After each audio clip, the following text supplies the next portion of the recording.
Après 7 saisons sous le maillot du PSG, Mbappé a enfin signé dans le club de ses rêves, le Real de Madrid.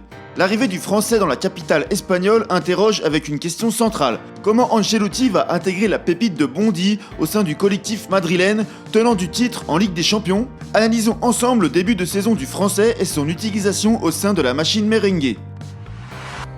Avant l'arrivée de Mbappé, l'animation préférentielle du technicien italien était un 1-4-4-2 losange, avec Bellingham à la pointe du diamant, derrière la doublette Rodrigo et Vinicius Junior. Le losange laisse place à un triangle pour mettre en place un 1-4-3-3, avec un trio d'attaque Vinicius, Mbappé, Rodrigo ou Diaz, et un Bellingham dans le milieu de terrain en tant que relayeur.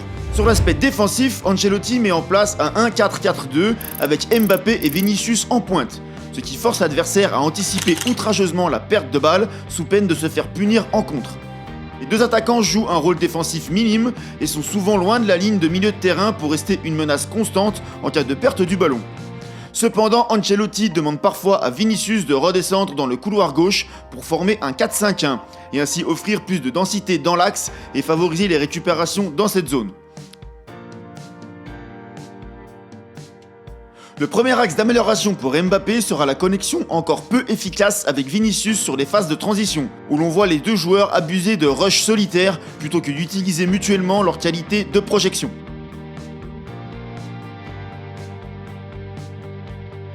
Avec quelques réglages affinés, ce duo d'attaque pourrait être redoutable sur chaque récupération basse.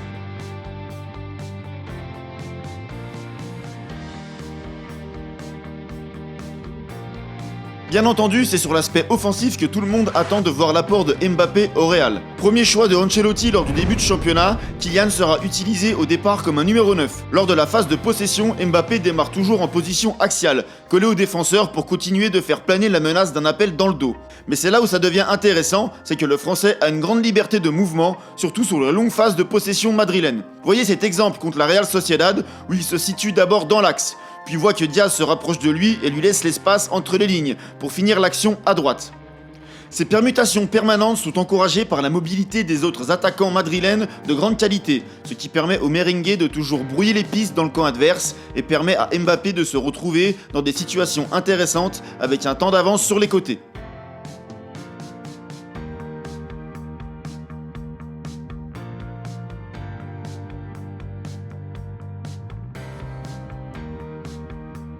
En revanche, on peut noter déjà deux axes d'amélioration pour le Français dans ce nouveau rôle de numéro 9.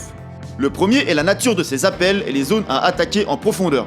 On voit que Mbappé est un ancien joueur de côté, puisqu'il demande quasiment tout le temps le ballon en partant de l'intervalle entre les deux centraux pour aller vers le côté.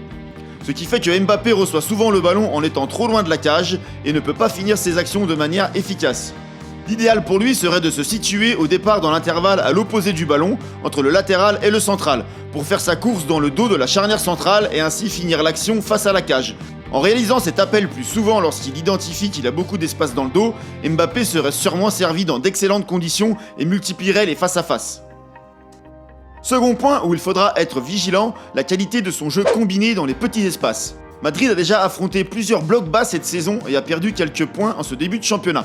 Dans ce rôle d'avant-centre, Kylian sera souvent encerclé par de nombreux adversaires et sera trouvé dans de tout petits espaces. Même si sa qualité technique est déjà très élevée, il devra continuer de progresser dans sa capacité à jouer en une touche et à se replacer, pour constamment amener du danger dans la surface et assurer de la continuité dans la possession haute des Madrilènes. Et vous pensez quoi de l'arrivée de Mbappé au Real ?